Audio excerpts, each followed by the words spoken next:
Hello बच्चों, तो चलिए इस प्रश्न को पढ़ते हैं। किसी पहाड़ी के शिखर का किसी h मीटर ऊंचे भवन के शिखर तथा पाद पर उन्नयन कोण क्रमशः p तथा q है। पहाड़ी की ऊंचाई है। तो यहाँ पर देखो, हमें चारों विकल्पों में से सही विकल्प का चयन करना है। तो प्रश्न में आगे बढ़ने से पहले इस प्रश्न से संबंधित जो मुख्य उदाहरण है उसकी हम चर्चा कर लेते हैं। तो देखो, किसी भी समकोण त्रिभुज में tan थीटा का जो मान है ना, वो किस अनुपात को बताता है? लंब बट्टा आधार के अनुपात को बताता है। सही है। तो अब देखो, हमें क्या बताया हुआ है कि किसी पहाड़ी के शिखर का, तो हम मान लेते हैं, देखो एक पहाड़ी है जिसकी ऊंचाई हम एक बार के लिए मान लेते हैं बड़ा H, ठीक है। और H मीटर ऊंचा कोई भवन है। तो मान लो ये कोई H मीटर ऊंचा भवन है हमारा। सही है। तो अब हमें क्या बताया हुआ है? H मीटर ऊंचे भवन के शिखर तथा पाद पर, तो इसका जो शिखर है हम इसको AB बोल लेते हैं भवन को, और पहाड़ी को हम CD बोल रहे हैं, ठीक है। तो इसके शिखर यानी कि C से A पर जो उन्नयन कोण आएगा ना, वो कितना दिया हुआ हमें? वो है P, ठीक है। तो हम क्या करते हैं, देखो यहाँ पर इसको मिला लिया हमने, इस बिंदु को हमने E बोल लिया एक बार के लिए, ठीक है। तो यहाँ पर E से A को मिलाया, तो ये जो कोण है ना, ये हमारा कितना दिया हुआ है? P दिया हुआ है। साथ ही साथ देखो, हमें क्या बताया हुआ है? पाद पर उन्नयन कोण Q है। तो C से हमने क्या मिलाया? B को मिलाया। तो यहाँ पर D और B को भी मिला दिया। तो ये जो कोण है ना, ये हमें Q दिया हुआ है, ठीक है। अब जो AE और DB जो है वो आपस में बराबर आएंगे, इनको हमने X बोल लिया, ठीक है। AE और DB को हमने X बोल लिया है। तो हमें क्या करना है? हमें पहाड़ी की ऊंचाई यानी कि H का मान बताना है। तो अब देखो, यहाँ से CE जो है ना, देखो ये जो पूरा CD है इसका मान H है। तो अगर CE लिखेंगे ना, तो वो किसके बराबर आएगा? CE लिखने के लिए हम CD में से ED घटा देंगे, और ED का जो मान है ना, वो छोटे h के बराबर आएगा।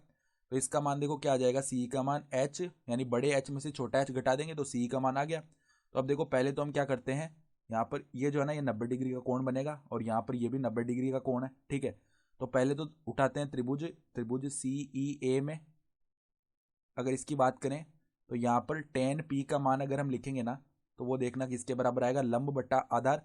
लंब कितना है? CE, जिसका मान है H माइनस में H बट्टा में आधार है X। तो यहाँ से देखो, H माइनस H का जो मान है ना, वो किसके बराबर आएगा? X tan P के, ठीक है। इसको समीकरण 1 बोल दिया। अब उसी प्रकार देखो, दूसरा त्रिभुज लेके लेते हैं, त्रिभुज CDB में अगर यहाँ पे हम मान लिखेंगे tan P का, तो वो क्या आने वाला है? tan P नहीं, यहाँ पे tan Q का मान आएगा, ठीक है। तो tan Q का मान देखो किसके बराबर आएगा? लंब, लंब क्या है? पूरा CD, ठीक है। तो H बट्टा में यहाँ पर क्या है? आधार है X। तो अगर हम यहाँ से मान निकालेंगे किसका? X का मान निकालें, तो X का मान क्या आएगा? बड़ा H बट्टा में tan Q। ये मान उठाकर क्या करते हैं हम? समीकरण 1 में रख देते हैं। तो देखो यहाँ पर H माइनस H बराबर में, देखो X का मान क्या है? X बट्टा में tan Q, मतलब H बट्टा में tan Q, ठीक है।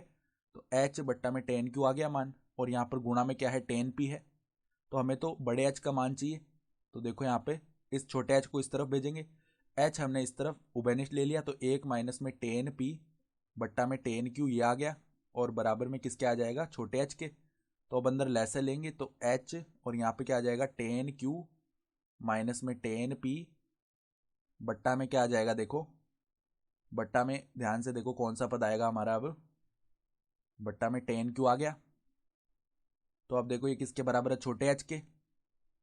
तो अब हमें मान चाहिए h का, बड़े h का, तो वो किसके बराबर आएगा? H tan Q बट्टा में tan Q माइनस में tan P। ये मान आ चुका है। सही है। तो अब देखो यहाँ पर इसको और थोड़ा सरल करें, तो tan Q को हम क्या लिख सकते हैं? H बट्टा में cot Q। सही है। और यहाँ पर भी देखो, tan Q को 1 बट्टा में cot Q लिख लिया, माइनस में tan P को 1 बट्टा में cot P लिख लिया। सही है। अब हम क्या करते हैं, देखो पदों को पहले तो नीचे लेसा लेंगे। तो देखो जो बड़े h का मान है वो किसके बराबर आएगा हमारे पास? पहले तो h बट्टा में cot Q है, फिर देखो ऊपर हमारे पास लेसा आ जाएगा cot Q गुणा में cot P। तो cot Q गुणा में आ जाएगा cot P, और इसके बट्टा में देखो क्या आएगा? बट्टा में हमारे पास में cot P minus cot Q, cot P minus में cot Q, ये पद आया। तो अब देखो यहाँ पर cot Q से cot Q तो एक बार हो गया विभाजित, तो ये क्या बन गया? H cot P बट्टा में cot P माइनस में cot Q। ये आया हमारे पास में बड़े h का मान, ठीक है। तो अगर हम अब विकल्प देखें, तो देखो H कोट P बट्टा में quote P minus quote Q, यानी कि जो विकल्प बी है वो हमारा सही विकल्प आ रहा है, ठीक है। तो आशा करता हूँ कि आपको ये प्रश्न समझ में आया होगा। धन्यवाद।